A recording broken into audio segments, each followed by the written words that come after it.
Bien, écoutez, bonjour à tout le monde. Je pense qu'on peut commencer ce webinaire organisé pour discuter ensemble avec les futurs passagers de nos deux charters du début du mois d'août.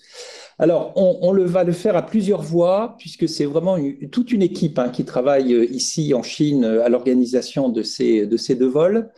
Moi-même, je suis Jean-Marc Fenet, je dirige le service économique de l'ambassade de France et je suis avec ici, à Shanghai et ici autour de moi à Pékin, avec toute l'équipe autour de Caroline Pénard de la Chambre de commerce France-Chine, qui, et je les en remercie tout particulièrement, met des moyens tout à fait considérables pour la bonne organisation de ces charters.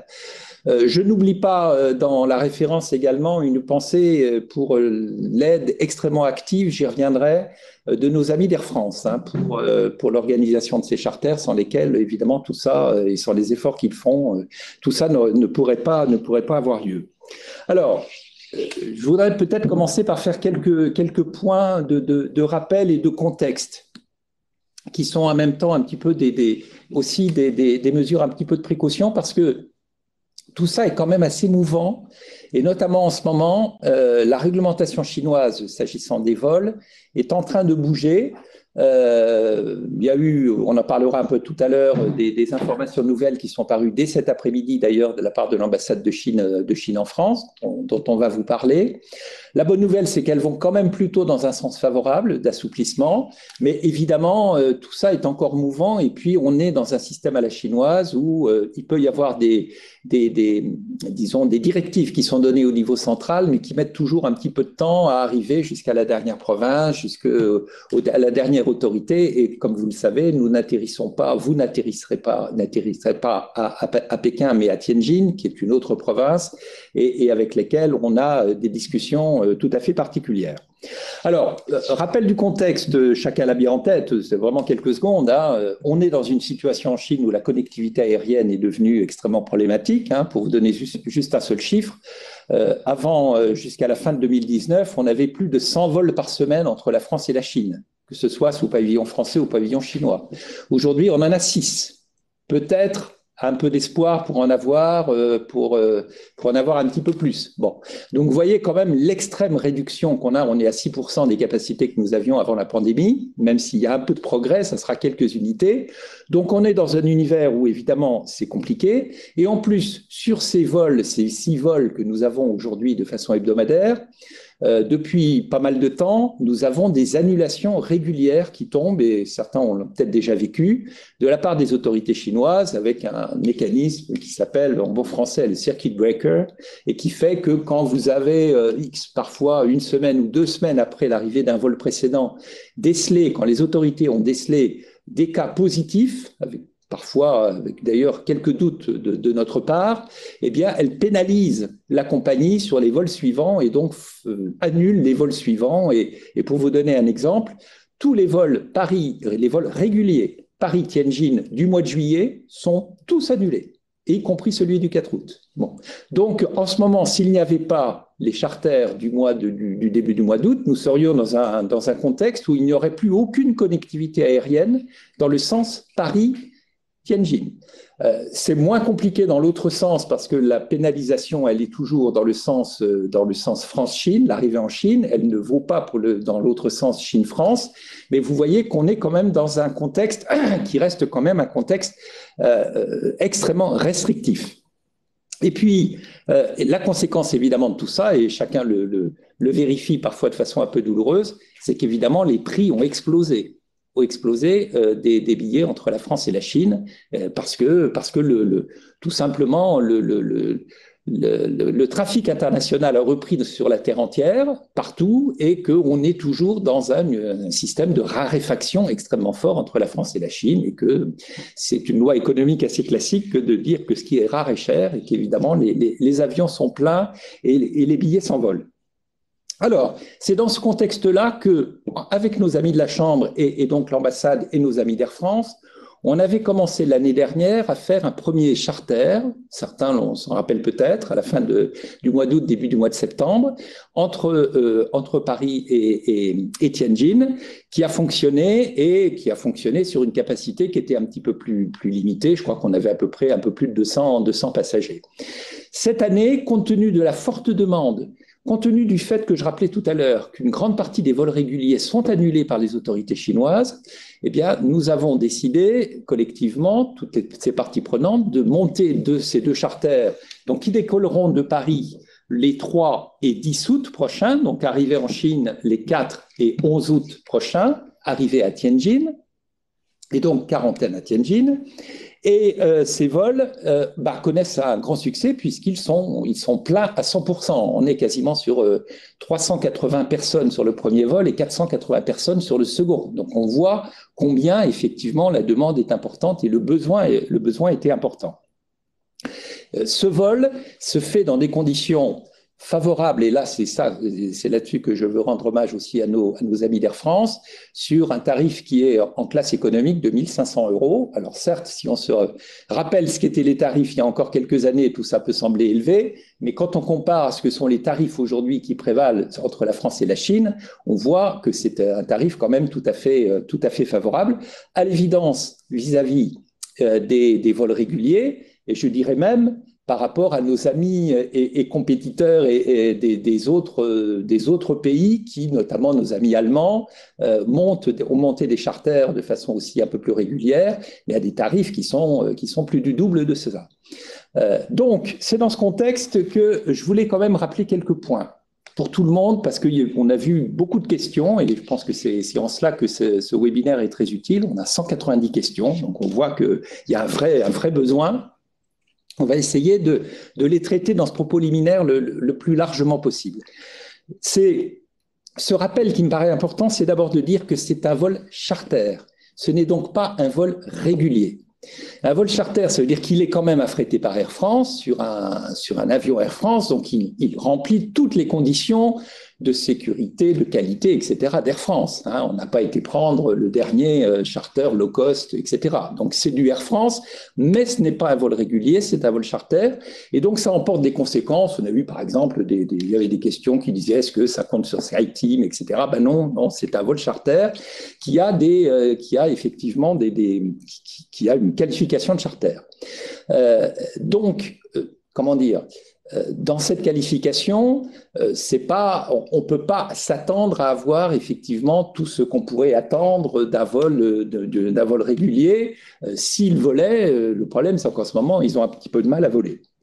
Il y avait des questions, et je commence à les traiter d'emblée, qui étaient, est-ce que dans ce contexte-là où tous les vols sont annulés, est-ce que ces deux vols ne risquent pas d'être annulés? Justement, l'avantage du charter, c'est que ceux-là ne seront pas annulés. Les vols du 3 et les vols du 10, ils voleront, parce que ce sont des charters et parce que ce ne sont pas des vols réguliers et qui ne sont donc pas sujets à sanctions au titre du circuit breaker dont je parlais tout à l'heure, qui ne sanctionne que les vols réguliers. Donc, ces vols décolleront à coup sûr. Ça, c'est quand même un premier point qui est quand même important à souligner. Le deuxième point, c'est que quand on arrive en Chine, et à Tianjin en l'occurrence, on arrive dans un contexte où une quarantaine reste obligatoire. Alors cette quarantaine, en ce moment, les choses sont un petit peu mouvantes.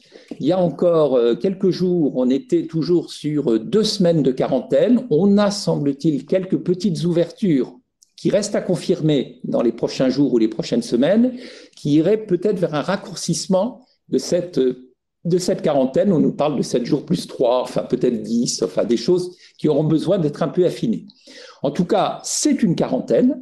Ça veut dire qu'une quarantaine, à la sortie de l'avion, les autorités chinoises prennent les choses en main, vous testent à l'arrivée, vous mettent dans des bus, tout ça, c'est la Chine qui s'en occupe. C'est plus ni la Chambre de commerce, ni la France, ni quoi que ce soit. Vous êtes en territoire chinois, avec les régulations sanitaires chinoises, ce sont les autorités chinoises qui vous prennent en charge et qui vous amènent dans des hôtels qui sont des hôtels de quarantaine. Alors, dans hôtel de quarantaine, le mot important, c'est quarantaine, ce n'est pas le mot hôtel. désolé de le dire un peu comme ça, c'est un peu comme charter et ligne régulière. Certes, ce sont des hôtels, mais ce ne sont pas des hôtels au sens où quelqu'un qui n'aurait jamais mis les pieds en Chine peut peut-être s'imaginer ce qu'est un hôtel, où on arrive, on choisit sa chambre, on passe des commandes à la cuisine, etc. On oublie tout ça. Un hôtel de quarantaine, en fait, c'est un centre où on vous enferme pendant X jours, peut-être 10, peut-être 14, on verra, j'espère en tout cas plutôt 10, et pendant lesquels on s'assure que vous ne communiquiez pas avec le reste du monde de façon à ce que si d'aventure vous aviez en vous un germe de maladie, elle ne soit pas diffusée au reste de l'environnement chinois. C'est donc un univers, on peut se le dire, un peu contraignant. Il faut se dire un peu les choses. Hein. Et donc, si j'insiste un peu sur ce point, ça veut dire que on a quand même, nous, repris un peu la main avec nos amis de la Chambre et on ne s'en est pas complètement, on est quand même allé voir un peu à la tête que pouvaient avoir les hôtels, etc., pour ne pas complètement entrer dans l'inconnu. Mais enfin, sachez que si vous preniez un vol régulier, à supposer qu'il vole, qu'il arrive à Tianjin, là, vous ne sauriez même pas dans quel hôtel vous seriez affecté. Les autorités chinoises vous prendraient à la sortie de l'avion, vous mettraient dans un bus et vous amèneraient dans un hôtel X ou Y. S'il est bien, tant mieux. S'il n'est pas bien, tant pis. Là, dans le contexte du charter, nous avons essayé quand même d'avoir un petit droit de regard sur la qualité des hôtels pour faire en sorte quand même que nos passagers ne tombent pas dans des bouges ou dans des choses qui soient quand même de qualité tout à fait inadmissibles. Bon, ce qui ne sera pas le cas. On s'en est assuré. Mais ça veut dire quand même que ça reste quand même des centres où on est enfermé. On essaie quand même d'y mettre un petit peu de souplesse et notamment on agit beaucoup auprès des autorités chinoises, notamment pour que les familles ne soient pas séparées, pour que les couples puissent être dans la même chambre, ce qui normalement n'est pas la réglementation chinoise. Quand vous arrivez normalement d'un vol régulier, on prend un adulte dans une chambre et l'autre adulte dans la deuxième chambre. On sépare les familles. La réglementation chinoise, c'est que même les adolescents à partir de 14 ans sont mis seuls dans une chambre. On essaie, nous, en prenant les choses en main avec nos amis de la Chambre, d'avoir des aménagements beaucoup plus favorables dans les hôtels de quarantaine qui nous seront dédiés pour faire en sorte qu'on ait des solutions beaucoup plus humaines de non-séparation des familles et d'espace qui soient quand même un petit peu plus importants par rapport à cette durée qui est quand même forte. Mais ça veut dire quand même que vous n'aurez pas le choix des repas, ça veut dire qu'effectivement, il y a, je suis désolé de le dire, mais c'est aussi quelque chose pour lequel on s'est renseigné parce qu'il y a eu des questions.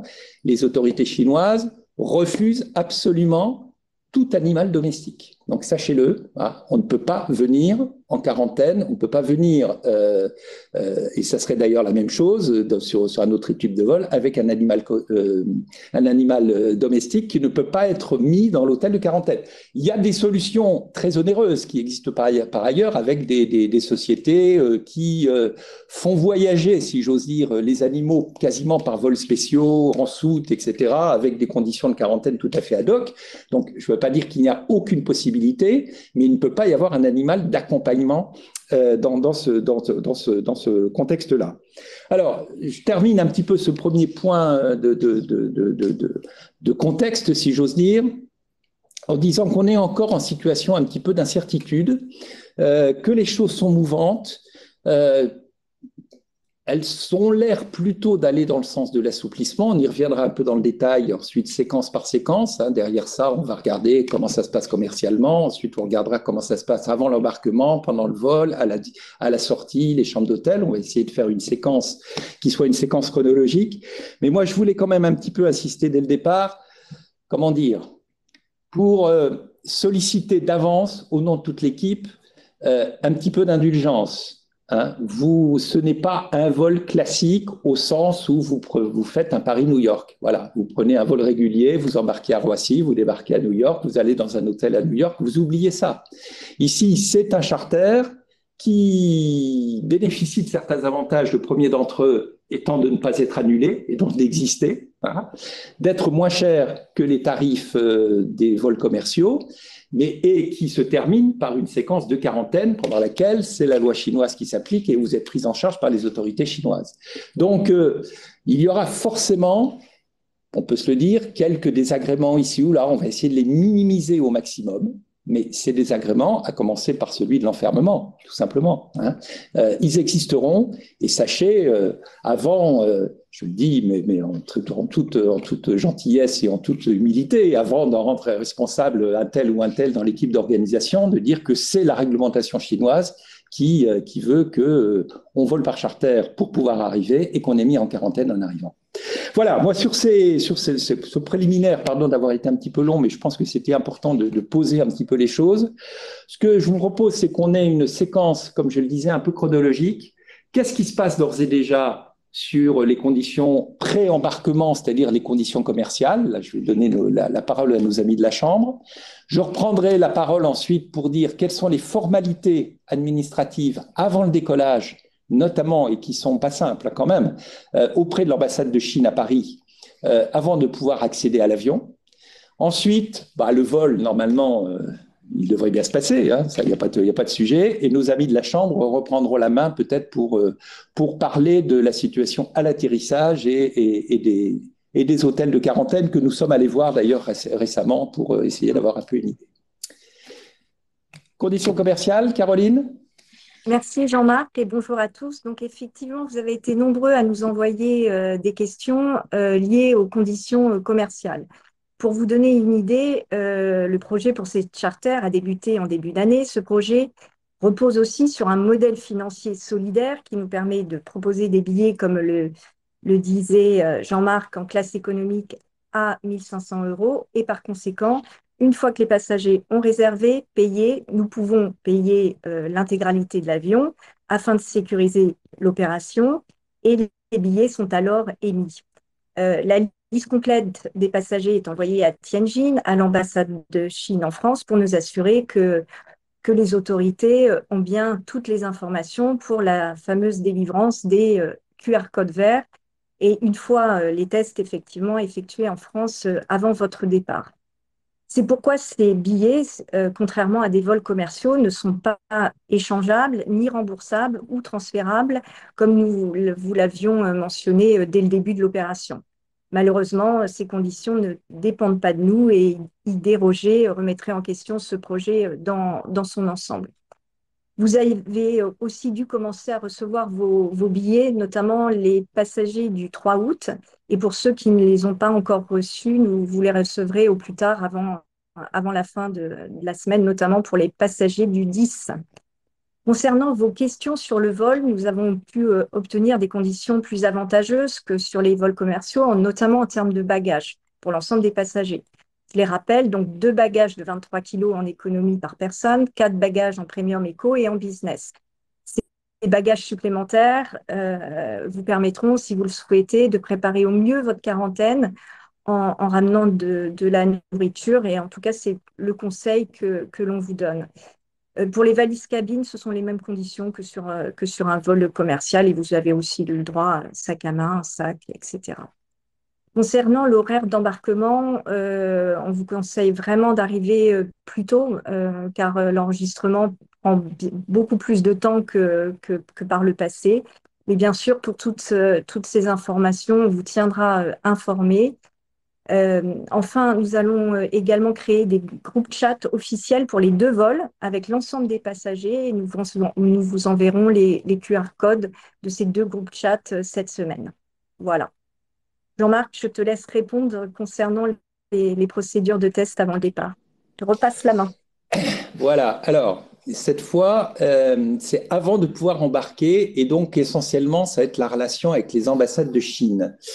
Je dis les parce que, bon, pour les Français qui embarquent à Paris, ça sera essentiellement l'ambassade de Chine à Paris. Pour nos amis étrangers qui viennent peut-être d'une autre capitale, ce sera à la fois avec l'ambassade de Chine de leur capitale, puis avec l'ambassade de Chine à Paris. Alors, je commence d'abord par la situation un peu générale des personnes qui embarquent directement de Paris.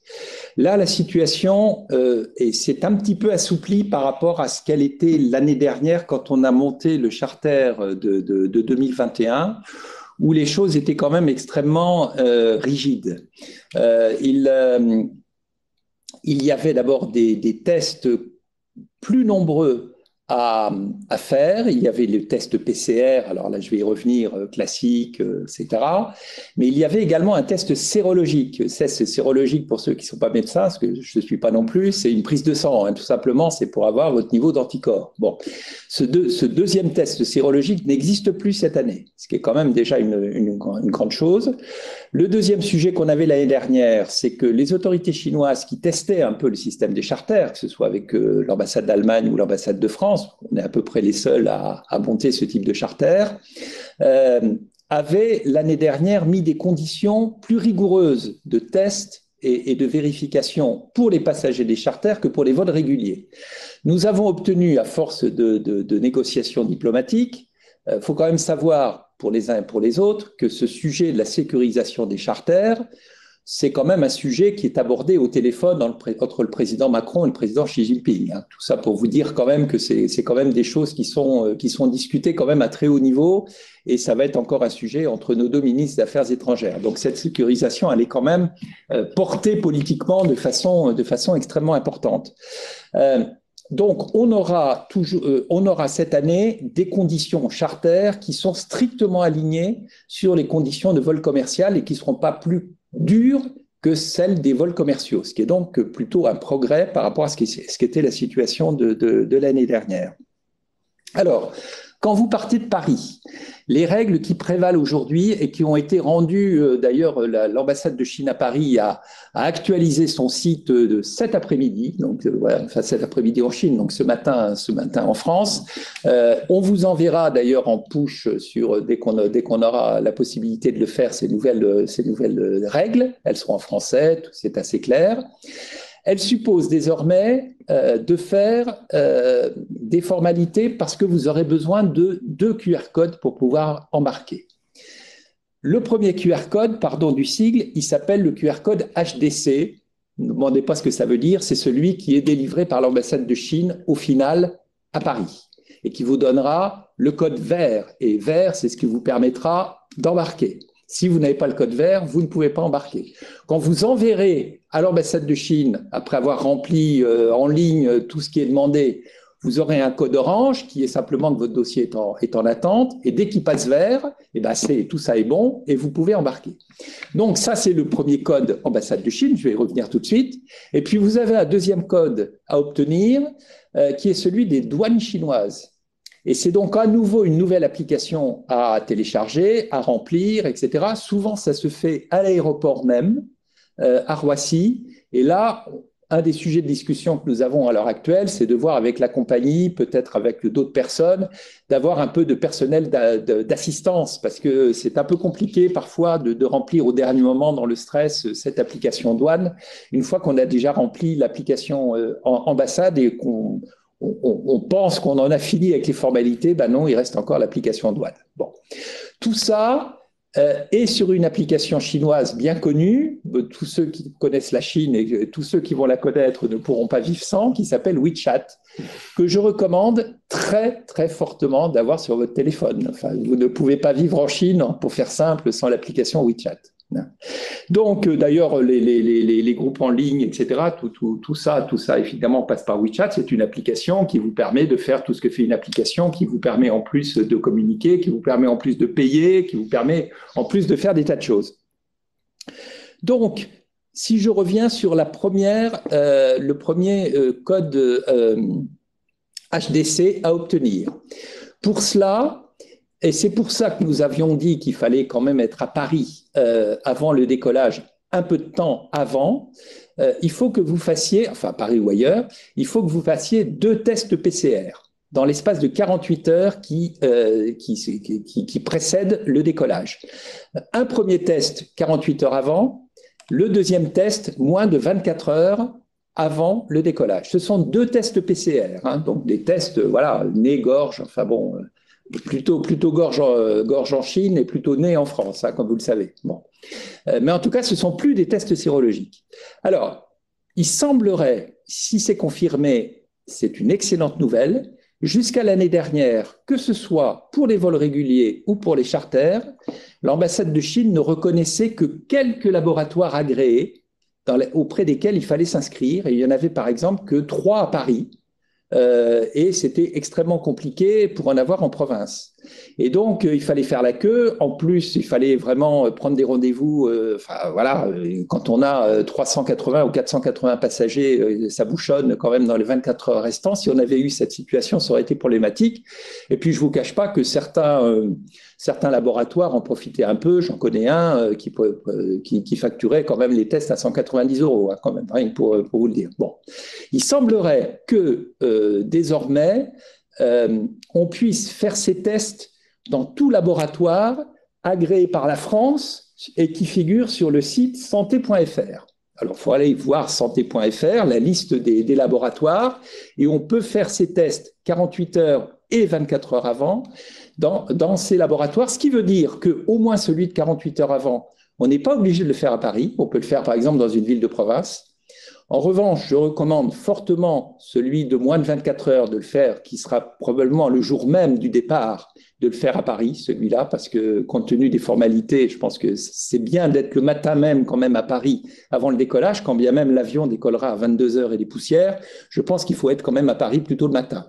Et donc faire le deuxième test plutôt dans un laboratoire parisien. Mais en tout cas, la grande nouvelle, c'est qu'on pourrait désormais le faire dans n'importe quel laboratoire. La seule prescription que donne l'ambassade de Chine à Paris, c'est de dire que les tests effectués en pharmacie ne sont pas valables. Donc, c'est forcément des tests en laboratoire. Bon.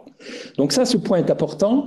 Une fois que vous avez ces tests, vous devez, on remettra ça évidemment dans un petit récapitulatif, télécharger le code barre de l'ambassade de Chine à Paris et se suivre toute la procédure en ligne qui vous demande de décliner vos identités, etc., de mettre des photos de passeport, de visa, de machin, de trucs, de télécharger les résultats des tests. Tout ça, d'envoyer ça à l'ambassade de Chine à Paris pour avoir le fameux sésame vert dont je parlais tout à l'heure et qui vous sera nécessaire pour pouvoir embarquer. Donc ça, c'est le premier. Et puis le deuxième, encore une fois, c'est de télécharger, mais ça c'est plutôt souvent à l'aéroport, le code barre des douanes chinoises. Là, vous n'avez pas forcément besoin de mettre des photos à l'intérieur, mais il y a quand même un certain nombre de choses à remplir dessus. Donc ça, c'est pour les personnes qui partent de Paris.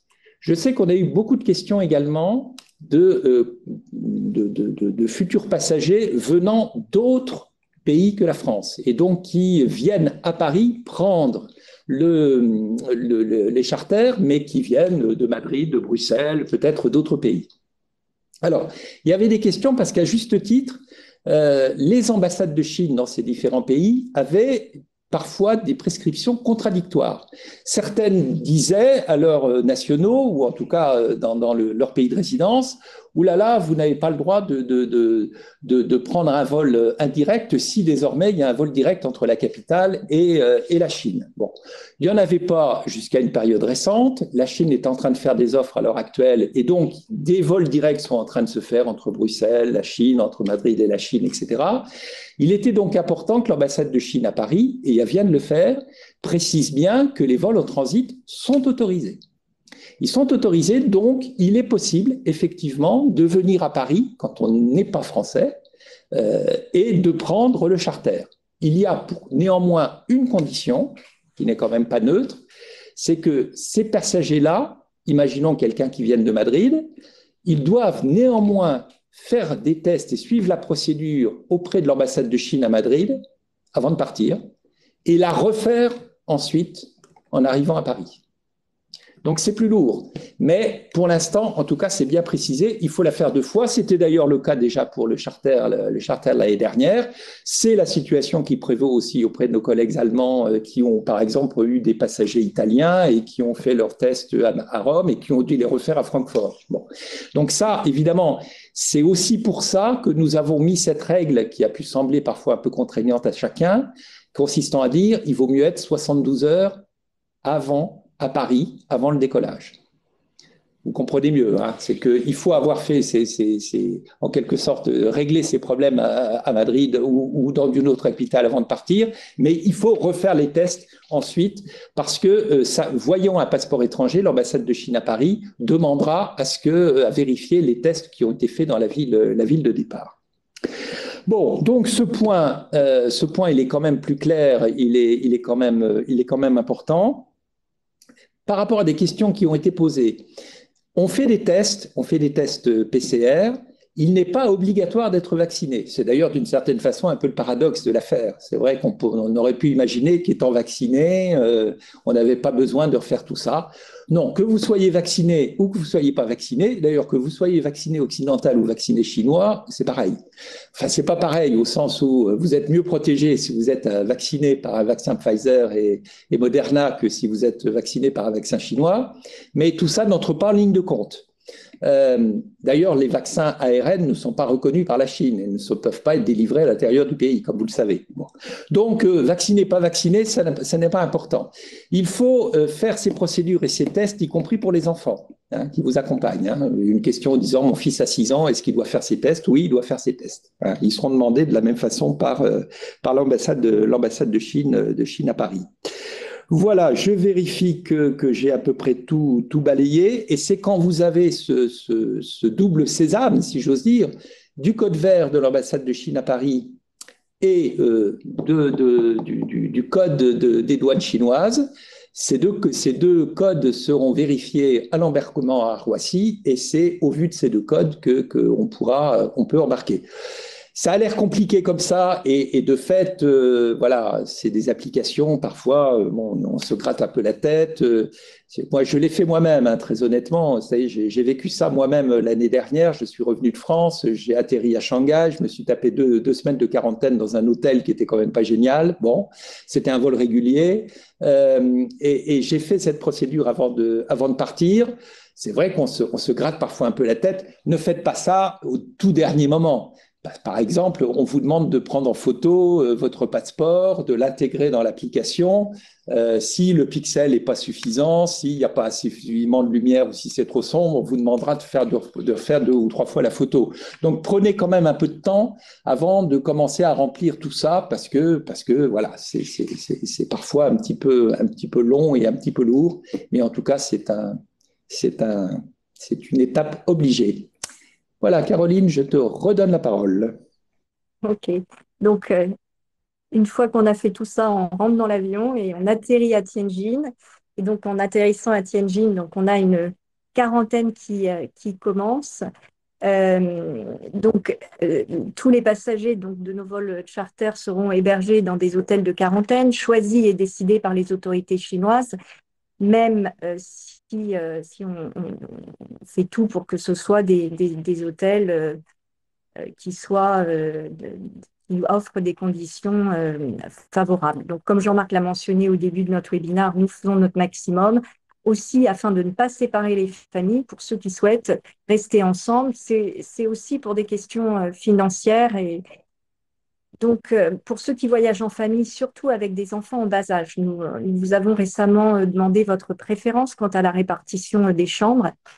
Bien sûr, la décision finale reviendra aux autorités locales, mais nous avons fait remonter vos souhaits et espérons qu'ils pourront être respectés. Et là-dessus, vous pouvez compter sur l'engagement de l'ambassade et de la Chambre. Pour vous préparer à toutes les éventualités, malgré tout, nous vous conseillons de faire vos valises en tenant en compte le fait que vous pourriez être séparés.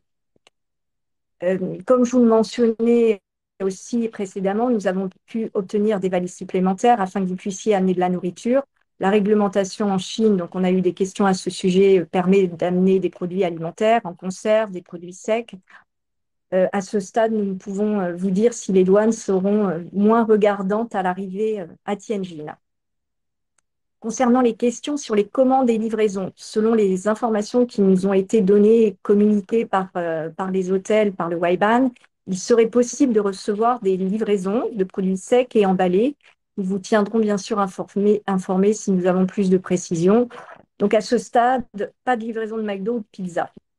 Nous vous conseillons par conséquent de faire des achats au préalable, notamment de nourriture, de médicaments et de tout autre article essentiel pour faire en sorte que votre séjour se passe le mieux possible. Selon les informations que nous avons aussi, les hôtels mettront à disposition des bouilloires électriques dans toutes les chambres et de l'eau minérale. Pour les frigos, nous avons une incertitude sur ce point. Nous tiendrons bien sûr informés. Des repas seront proposés par les hôtels. Ils font appel à des prestataires externes à l'hôtel. Ce sont des plateaux repas standards de nourriture chinoise. On ne peut pas choisir d'option. Dans les hôtels de quarantaine, il n'y a pas de personnel hôtelier, uniquement du personnel médical en charge des quarantaines, donc pas de room service.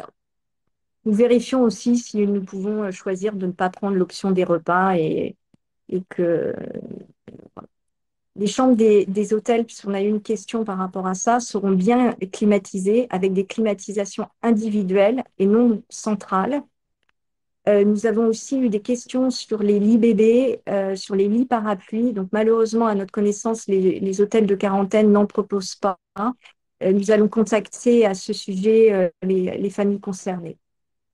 Pour les coûts de quarantaine, avec l'ambassade, nous faisons notre maximum pour proposer des hôtels abordables. Et c'est dans ce même esprit que nous essayons de ne pas séparer les familles afin de minimiser les coûts de cette quarantaine. Donc, nous n'avons pas à ce stade d'éléments précis, mais c'est un point sur lequel nous travaillons et c'est vraiment quelque chose sur lequel nous souhaitons travailler parce qu'on sait que c'est un point important. Pour l'après-quarantaine et le retour dans votre ville de destination finale, le mieux, c'est d'attendre d'arriver à Tianjin pour réserver les billets, pour connaître la date de fin de quarantaine, puisque tout peut évoluer d'ici l'arrivée à Tianjin. Voilà, je te laisse la parole, Jean-Marc. Juste, je repensais à quelques questions que j'avais lues, notamment pour des gens qui veulent continuer par définition vers d'autres villes, parce que je pense qu'il y a peu de personnes qui veulent s'établir à Tianjin, hein. Soit ils continuent sur Pékin, soit ils continuent sur Shanghai, soit ils continuent sur Canton, peu importe. Il faut faire la quarantaine à Tianjin, hein. Il n'y a pas de possibilité de se dire je reste en zone transit, je saute dans un avion et puis je fais ma quarantaine à Shanghai ou à Canton, hein. Non, c'est la ville d'arrivée, d'atterrissage et ça vaut pour tout le monde où on fait sa quarantaine. Donc, c'est au terme de la quarantaine qu'il faut effectivement penser à revenir à Pékin, prendre un avion ensuite pour aller à Shanghai, etc. Bon.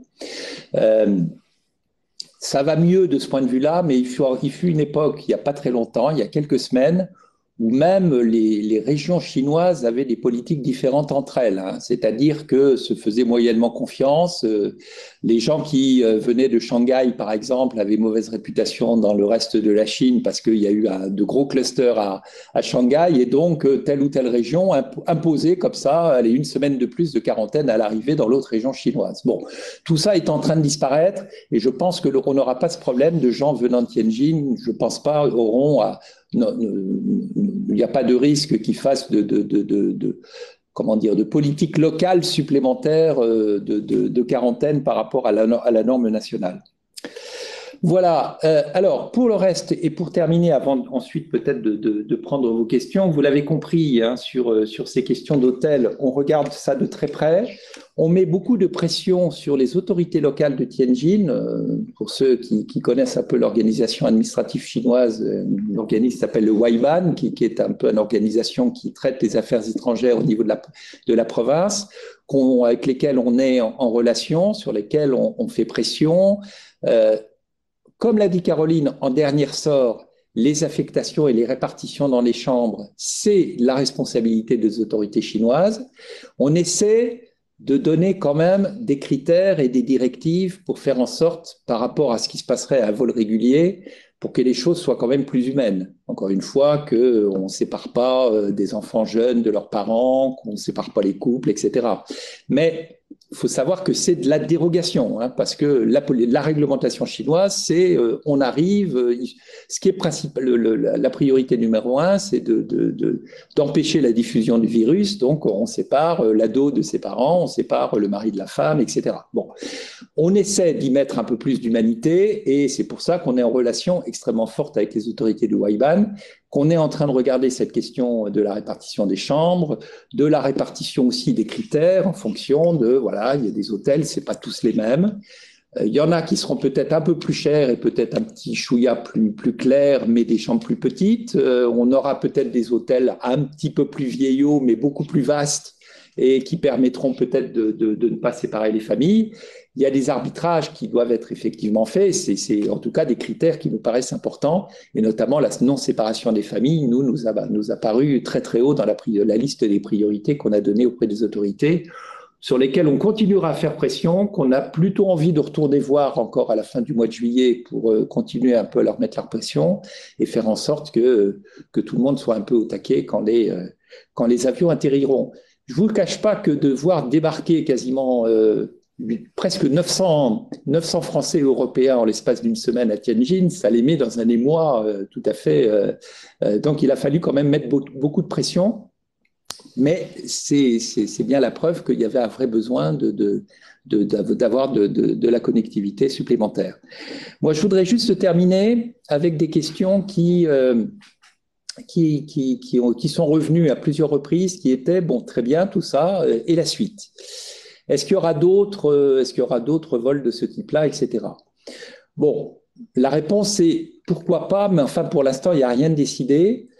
Pour plusieurs raisons. D'abord parce que les uns et les autres, on se concentre vraiment sur ces 2 vols, ça suffit très largement à notre bonheur. Et encore une fois, je remercie la Chambre de toute l'énergie qu'elle y met, et vraiment qui est tout à fait considérable.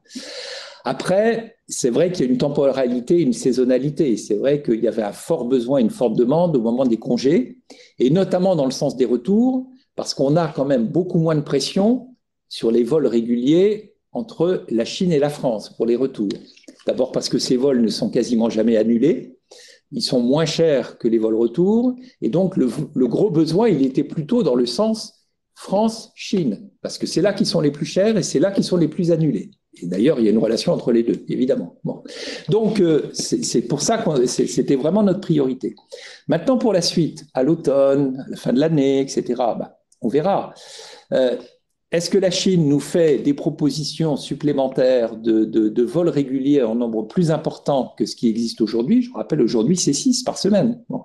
Et dont la moitié à peu près sont annulés d'une semaine à l'autre. Donc, quand on en a 3 ou 4 qui volent dans la semaine, on est content. Hein. Bon, évidemment, si tout ça s'améliore au cours de l'automne, évidemment, ça desserrera un peu la pression, ça fera peut-être un petit peu baisser les prix et ça rendrait peut-être moins nécessaire l'organisation régulière de charters.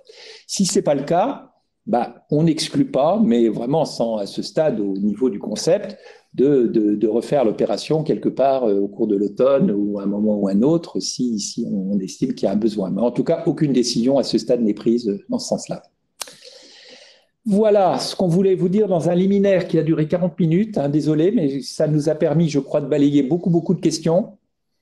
Mais je suis sûr qu'il en reste quelques-unes, donc... nos gentils animateurs, peut-être en sélectionner quelques-unes. Ok, merci Jean-Marc en tout cas pour toutes ces informations. Beaucoup de questions sur la procédure d'embarquement avant, vu que la règle vient de changer. Beaucoup de personnes n'ont pas compris exactement la procédure. Est-ce que tu pourrais la repréciser? Je pense que ça serait utile. Je le comprends tout à fait parce qu'elle est complexe à dire comme ça, même en la répétant une deuxième fois, je ne suis pas sûr que ce soit toujours aussi compréhensible. C'est pour ça que, comme je vous le disais, cette directive-là, je montre un papier que personne ne peut voir, mais c'est ce qui est en ligne aujourd'hui sur le site de l'ambassade de Chine, qui vient de paraître cet après-midi. Ce sont les nouvelles procédures. Donc ça, on va vous le diffuser en push, si j'ose dire, pour que vous puissiez vraiment le voir. Je le redis, 2 codes à obtenir. Un code ambassade, un code douane. Le code ambassade de Chine, suppose de télécharger le code barre que vous pourrez trouver sur le site de l'ambassade de Chine. Là, vous avez un menu déroulant qu'il faudra remplir, sur lequel vous mettez vos identités, des photocopies de votre passeport, etc., de plein de choses, et où vous devrez intégrer les résultats des tests. Alors, les tests, je le redis, c'est désormais 2 tests PCR, 48 heures avant le départ, un 48 heures, le deuxième 24 heures plus tard et moins de 24 heures avant le décollage, donc en pratique le matin même du décollage, probablement. dans n'importe quel laboratoire agréé sur le site santé.fr, ce qui est donc un assouplissement tout à fait considérable. Il n'y a plus besoin de faire la queue dans les trois labos qui étaient homologués par l'ambassade de Chine. Vous envoyez tout ça à l'ambassade de Chine qui vous renvoie, et assez rapidement, hein, même si ils ont mis beaucoup de personnel sur ce sujet-là parce qu'ils savent gérer et puis ils ont conscience que ces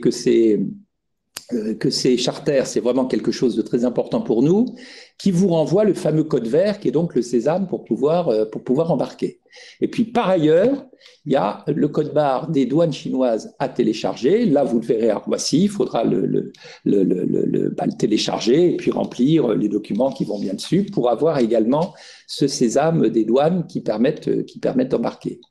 Donc ça, c'est pour les Français. Comme je le disais, je le répète encore une fois, pour ceux qui viennent de l'étranger, ils sont malheureusement obligés de faire une double procédure. Cette procédure sanitaire dans leur ville de départ et de les refaire ensuite à Paris. Alors certains pourraient se dire, mais après tout, on est dans l'espace Schengen. Qui peut savoir que moi je viens de Bruxelles, puisqu'il suffit que je saute dans le train, et qui peut savoir que je viens de Bruxelles? L'ambassade de Chine verra bien que vous avez un passeport belge. Donc de toute façon, ça reste quand même le critère principal. Et donc, ayant un passeport belge, ils vous demanderont la preuve que vous avez fait ces procédures à Bruxelles avant de pouvoir les répéter à nouveau à Paris. Je ne sais pas si j'ai été plus clair ou moins clair ou plus complexe. En tout cas, si vous n'avez toujours pas compris et si c'est toujours un petit peu pas clair, allez sur le site de l'ambassade de Chine et puis on va vous l'envoyer de toute façon où tout ça est expliqué en 2 pages de façon encore plus précise. Une autre question, quelqu'un qui est marié avec une personne de nationalité russe et qui sera à Paris depuis le 7 juillet, et qui a un titre de séjour français. Est-ce que pour ces personnes... Bon, très honnêtement, cette personne, je lui conseille de prendre contact directement avec nous parce que je suis un peu joker là-dessus. Okay. Je suis un peu joker. C'est pas le fait que ce soit... c'est plus compliqué hein, parce que c'est nationalité russe, parce que du coup, ça veut dire probablement vaccin Sputnik non reconnu, etc. Donc, c'est des choses qui se regardent très, très spécifiquement. Ok. Et une question aussi, est-ce qu'il y aura un service de restauration sur le vol? Si tu veux répondre, Caroline, je peux répondre. Oui. Comme, on va quand même pas laisser les gens 15 heures dans l'avion sans les nourrir, quand même. Et puis, on enverra à Air France le nombre d'enfants, de bébés pour les menus spéciaux. Donc, voilà, pas de souci là-dessus. C'est pas un vol régulier, mais ça reste quand même de la qualité Air France. Exactement. Beaucoup de questions aussi sur la durée de la quarantaine. Je sais que tu as répondu, mais c'est vrai que... La durée de la quarantaine, encore une fois, c'est mouvant à l'heure actuelle. Donc, je ne peux pas être affirmatif à 100%. La bonne nouvelle, c'est que ça va plutôt dans le bon sens. Encore une fois, vous m'auriez posé la question la semaine dernière, c'était 15 jours, point barre. Là, ça a l'air un peu de bouger dans le sens d'un raccourcissement. Donc, je n'exclus pas que ça soit plutôt 7 jours plus 3. Mais il faut encore une fois qu'on aille aux nouvelles, parce que tout ça date de 2 jours. Hein. Donc, les administrations chinoises sont même pas au courant toutes de ce nouveau changement qui vient de Pékin. Hein. Donc, vous voyez, c'est nous qui parfois informons les uns et les autres. Notamment 7 jours, on voit bien si c'est 7 jours. C'est beaucoup mieux que 14, comme dirait Monsieur de la Palisse, ça c'est évident. Par contre, 7 jours plus 3, le plus 3, il faut voir qu'est-ce que ça veut dire. Comme personne n'habite à Tianjin, est-ce que ces 3 jours doivent être de fait passés aussi à Tianjin? Donc de fait, ça fait 7 plus 3, ça fait 10. Ou est-ce qu'au bout de 7, on a quand même le droit de bouger et de faire les 3 derniers jours, par exemple pour ceux qui habitent quelque part en Chine, à Pékin ou à Shanghai? Ça, c'est pas clair du tout pour l'instant. Est-ce qu'on a le droit de sortir de quarantaine et de voyager entre les 7 plus 3? Ça, il faut qu'on se le fasse confirmer, parce qu'encore une fois, tout ça vient de sortir. Mais globalement, ça va quand même plutôt dans le bon sens, parce qu'encore une fois, la semaine dernière, c'était encore 14 jours. Une autre question, est-ce que l'installation de WeChat est nécessaire à l'arrivée en Chine?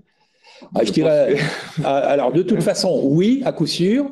Mon conseil serait même d'essayer de l'installer même avant le départ, pour ceux qui ne l'ont pas, parce que ça, voilà, ça c'est évident. Non, vous ne pourrez pas vivre sans WeChat en Chine, hein, pour un tas de raisons.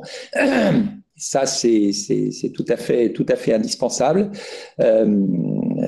ça fait partie des règles de vie en Chine et au bout de quelques temps, vous verrez que votre téléphone, c'est à la fois, et votre compte WeChat, c'est à la fois une pièce d'identité, c'est à la fois un carnet de santé, c'est à la fois un porte-monnaie, c'est à la fois, et puis accessoirement un téléphone de temps en temps. Il y a une question aussi sur les billets reçus ou pour les enfants, ils sont inscrits comme adultes. Donc, ça, je peux y répondre, c'est normal en fait. Il n'y a pas de souci. Les enfants au-dessus de 2 ans sont considérés comme des adultes sur le billet. C'est ce qu'ils prennent un siège. Ils prennent un siège, exactement. Ils prennent un siège comme les adultes. C'est logique, c'est parce qu'ils prennent un siège. Ils ne sont pas sur les genoux. C'est ça. Bien sûr. Mais nous avons les âges des enfants, si c'est une question pour les plats enfants, etc. Donc ça, nous passons l'information à Air France. Ok.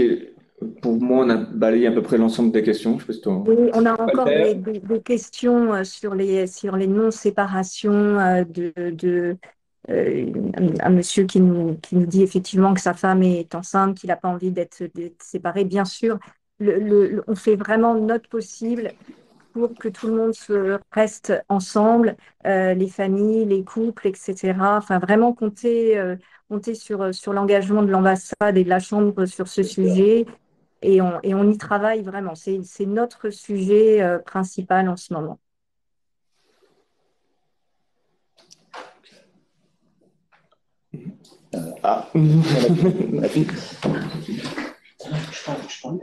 Est-ce qu'il reste... Alors, faire un petit point sur que se passe-t-il si on est positif avant le départ et si on est positif à l'arrivée en Chine? Ah, voilà des questions. Alors, si on est positif, là, c'est compliqué parce que vous n'aurez jamais la flèche verte et vous ne pourrez pas embarquer. Je crois que c'est aussi simple que ça. Alors, il y a ensuite une situation, j'espère, plus rare, mais on ne peut pas l'exclure complètement, disons, intellectuellement, qui est que vous soyez négatif au départ à Paris et positif à l'arrivée en Chine. Je dis que normalement, ça ne devrait pas exister, parce qu'à moins d'être contaminé pendant le vol, quoi. Mais enfin, normalement, tout le monde a été testé avant de monter dans l'avion. Non. En revanche, ce qui est sûr, c'est que les tests chinois ont des sensibilités beaucoup plus fines que les tests français. Et que c'est un motif régulier de dispute que nous avons avec les autorités chinoises. Je vous disais tout à l'heure que nous acceptons très très mal que nos vols réguliers se fassent annuler régulièrement, justement, c'est ça. Et généralement, c'est à cause de ça, parce que un vol régulier, tous ceux qui montent dans un avion, dans un vol régulier, ils sont testés de la même façon. Hein. Faut pas croire que c'est parce que vous ne montez pas dans un vol régulier, on vous demande un test avant de monter. Et ces gens, quand ils arrivent ensuite en Chine, subitement, ils sont négatifs, ils sont positifs, pardon. Alors, dans nos discussions, parfois, on met un peu en doute, d'ailleurs, la véracité des chiffres qui nous sont donnés et on soupçonne de temps en temps nos amis chinois de vouloir annuler des vols parce que ça les arrange bien en termes de quarantaine, etc., et d'inventer quelques taux. On les a pris d'ailleurs, quelques cas positifs. On les a pris d'ailleurs les doigts dans le pot de confiture au moins 2 fois en vérifiant auprès de passagers dont on nous avait donné le nom, dont on nous disait qu'ils étaient positifs à l'arrivée et qui en fait étaient négatifs. Donc, il y a un peu ça. Là, par définition, ce cas ne devrait pas exister sur un charter, puisqu'encore une fois, le charter n'est pas sujet à annulation. Bon. Mais il peut aussi y avoir la situation de quelqu'un qui était vraiment extrêmement limite, qui a eu le Covid, par exemple, il y a quelque temps, etc., qui est un peu borderline, si j'ose dire, qui, selon la sensibilité du test, peut être négatif ou peut être positif, de l'intérêt d'avoir 2 tests avant le départ. C'est pas pour aller dans le sens de nos amis chinois qui font du zèle en disant plutôt qu'un test PCR, il vaut mieux en avoir 2. C'est une sécurité d'avoir 2 tests négatifs avant d'embarquer. Parce que ce que je souhaite à personne, c'est quand même d'être négatif, c'est d'être positif à l'arrivée en Chine. Parce que être positif à l'arrivée en Chine, c'est pas l'hôtel de quarantaine, c'est l'hôpital. Direct. On a eu quelques cas, donc vaut mieux pas se trouver dans cette situation. Donc, de l'intérêt de prendre toutes les précautions qui vont bien pour s'assurer véritablement qu'on est bien négatif avant d'entrer, de monter dans l'avion.